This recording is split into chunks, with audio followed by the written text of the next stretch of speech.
নমস্কার বন্ধুরা, welcome to Bithi's kitchen. Bithi's কিচেনে সবাইকে আবারও স্বাগত। আজকে আমি তোমাদের সাথে শেয়ার করে দেখাবো খুবই সাধারণ মানকচু দিয়ে কাতলা মাছের ঝোলের একটা রেসিপি। আর আমি আজকে মানকচু দিয়ে কাতলা মাছের রেসিপিটা খুব সাধারণভাবেই তৈরি করব, আর সেটাই তোমাদের সাথে শেয়ার করব। দেখো, প্রথমে আমি এখানে মানকচু নিয়েছি। এবার মানকচুগুলো আমি ভালোভাবে কেটে নেব। আর মানকচুর যে উপরের খোসাটা, এটা কিন্তু একটু মোটা করে ফেলে নিতে হবে। আর দেখো, মানকচুটা আমি একটু ডুমু ডুমু করে কেটে নিয়েছি। এবার মানকচুগুলো আমি ধুয়ে নিয়ে একটু সেদ্ধ করে নেব। খুব বেশি সেদ্ধ করার দরকার নেই, হালকা একটু ভাপিয়ে নিলেই হবে। অনেক সময় দেখা যায় মানকচুতে একটু গলা ধরার সম্ভাবনা থাকে, ওই কারণেই যদি আমরা একটু ভাপিয়ে নিয়ে ফেলে দিই তাহলে কিন্তু আর সেই ভয়টা থাকবে না। তাই আমি এখানে হালকা একটু ভাপিয়ে নিয়ে জলটা ফেলে দেব। দেখো, হালকা ভাপিয়ে নেওয়া হয়ে গেছে। এবার আমি মানকচুগুলো জল থেকে তুলে নেব। মানকচুগুলো সব জল থেকে তুলে নিয়েছি। এবার দেখো, আমি মাছের ঝোল করার জন্য এখানে নিয়েছি কাতলা মাছ। এখানে আমি 6 পিস কাতলা মাছ নিয়েছি। এবার কাতলা মাছগুলো একটু লবণ আর হলুদ দিয়ে প্রথমে মাখিয়ে নেব।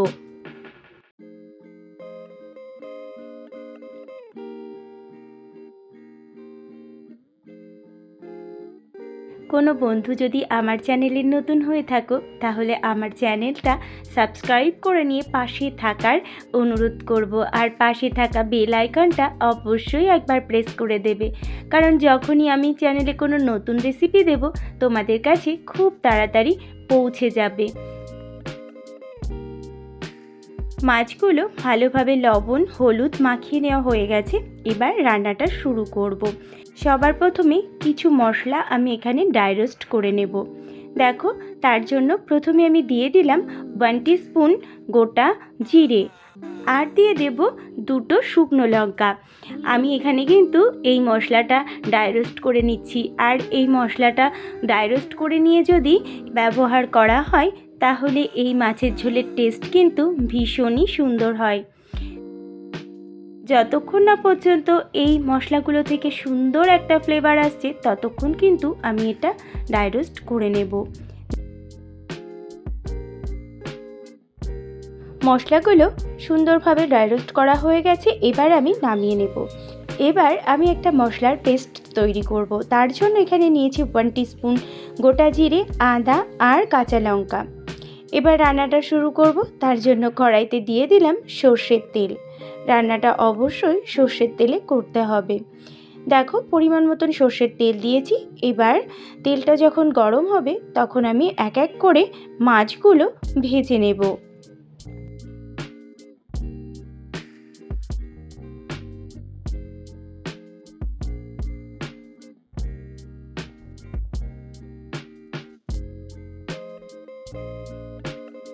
মাছের একটা দিক ভালো করে ভাজা হয়ে গেছে। এবার অপর দিকটা উল্টে দিচ্ছি। এইভাবে মাছগুলো উল্টে পাল্টে খুব ভালোভাবে লাল লাল করে ভেজে নিতে হবে।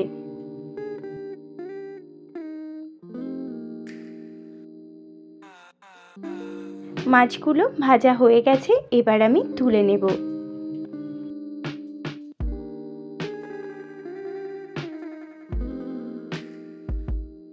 মাছগুলো সব তুলে নেওয়া হয়ে গেছে। এবার মাছ ভাজা ওই তেলের মধ্যেই আমি মানকচুগুলো ভেজে নেব।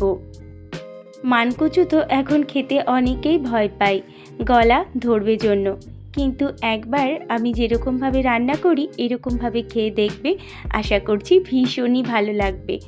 আর আমার এর আগেও কিন্তু একটা মানকচুর রেসিপি দেওয়া আছে, সেটা কিন্তু একদমই কাঁচা মানকচু বাটার রেসিপি। তোমরা কিন্তু চাইলে দেখে আসতে পারো। দেখো, মানকচুগুলো আমি লাল লাল করে একটু ভেজে নিয়েছি। এবার মানকচুগুলো ভাজা হয়ে গেলে আমি এগুলো এবার তুলে রাখবো।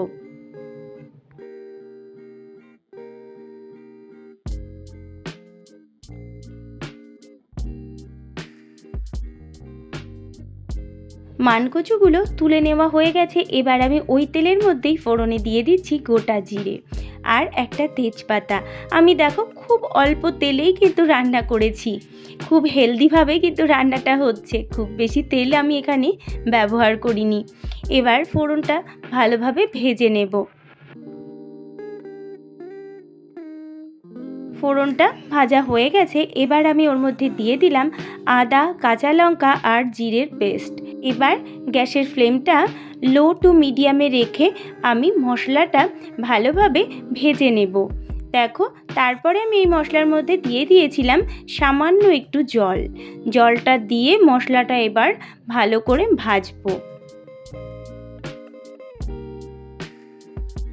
যতক্ষণ না পর্যন্ত আদা, কাঁচা লঙ্কা আর জিরের কাঁচা গন্ধটা চলে যায় ততক্ষণ আমি মশলাটা ভেজে নেব।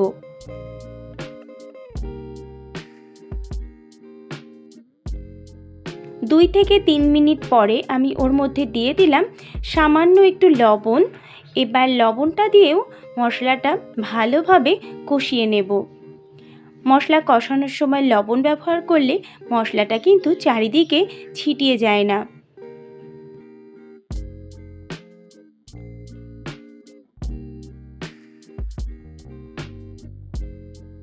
মশলাটা খুব সুন্দরভাবে কষিয়ে নেওয়া হয়ে গেছে। এবার আমি এর মধ্যে দিয়ে দেব কিছু গুঁড়ো মশলা। তার জন্য দিয়ে দিলাম সামান্য একটু জল। তারপর আমি এর মধ্যে দেব পরিমাণ মতন হলুদ গুঁড়ো আর দিয়ে দেব কালারের জন্য 1 টিস্পুন কাশ্মীরি লঙ্কা গুঁড়ো। এবার সব কিছু আমি মশলার সাথে ভালোভাবে মিশিয়ে নেব। মিশিয়ে নিয়ে আরও আমি 2 থেকে 3 মিনিট কষিয়ে নেব। যতক্ষণ না পর্যন্ত মশলা থেকে তেল ছেড়ে আসছে ততক্ষণ পর্যন্ত আমি কিন্তু মশলাটা কষিয়ে নেব। মশলা যত ভালো কষানো হবে রান্নার টেস্টও কিন্তু ততটাই ভালো আসবে। দেখো, মশলাটা আমার ভালোভাবে কষিয়ে নেওয়া হয়ে গেছে। এবার আমি এর মধ্যে দিয়ে দেব আগে থেকে ভেজে রাখা মানকচুগুলো। মানকচুগুলো দিয়েও মশলার সাথে খুব ভালোভাবে মিশিয়ে নিতে হবে। তোমরা কীরকমভাবে মানকচু রান্না করো আমাকে কিন্তু জানাতে একদমই ভুলবে না। আমিও চেষ্টা করব তোমাদের মতন করে রান্না করার। মানকচুর সাথে মশলাগুলো খুব ভালো করে কষিয়ে নেওয়া হয়ে গেছে। এবার আমি ওর মধ্যে দিয়ে দিলাম জল। পরিমাণ মতন জল আমি এখানে দিয়ে দিলাম, যেহেতু মানকচুগুলো সেদ্ধ হবে, খুব বেশি তো আগে সেদ্ধ করা ছিল না, সেই পরিমাণ মতন আমি এখানে জলটা ব্যবহার করেছি। দেখো, জলটা দিয়ে খুব ভালোভাবে মিশিয়ে নিলাম। এবার এটা আমি ফুটতে দেব।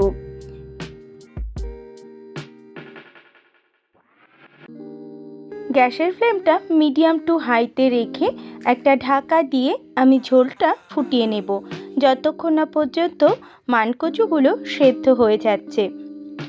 5 থেকে 6 মিনিট পরে আমি ঢাকাটা তুলে নিলাম আর ঝোলটা প্রায় হয়েই এসেছে আর মানকচুগুলোও কিন্তু অনেকটাই সেদ্ধ হয়ে গেছে।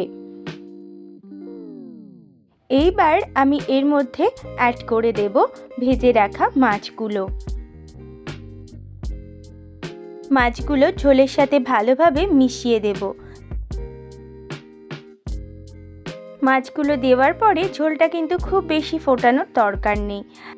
এবার 2 থেকে 3 মিনিট আমি ঢাকা দিয়ে রান্নাটা করে নেব।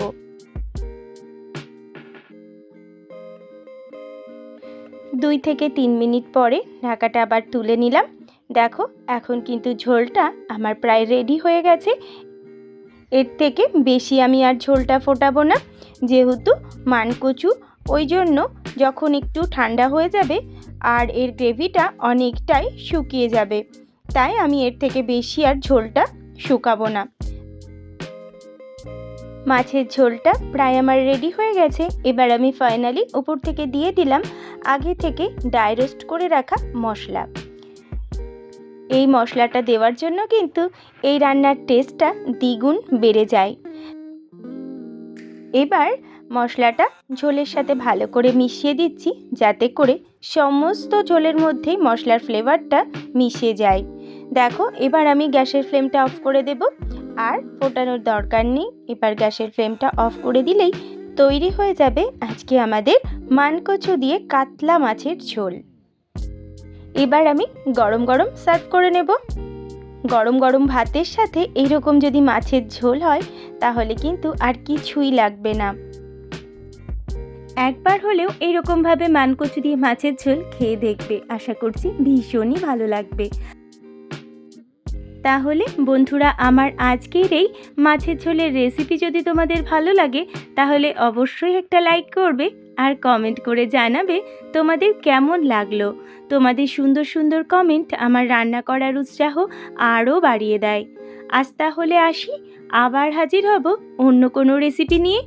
সবাই ভালো থাকবে, সুস্থ থাকবে, আর আমার সাথে থেকে আমার রেসিপিটা পুরোটা দেখার জন্য সবাইকে অসংখ্য ধন্যবাদ।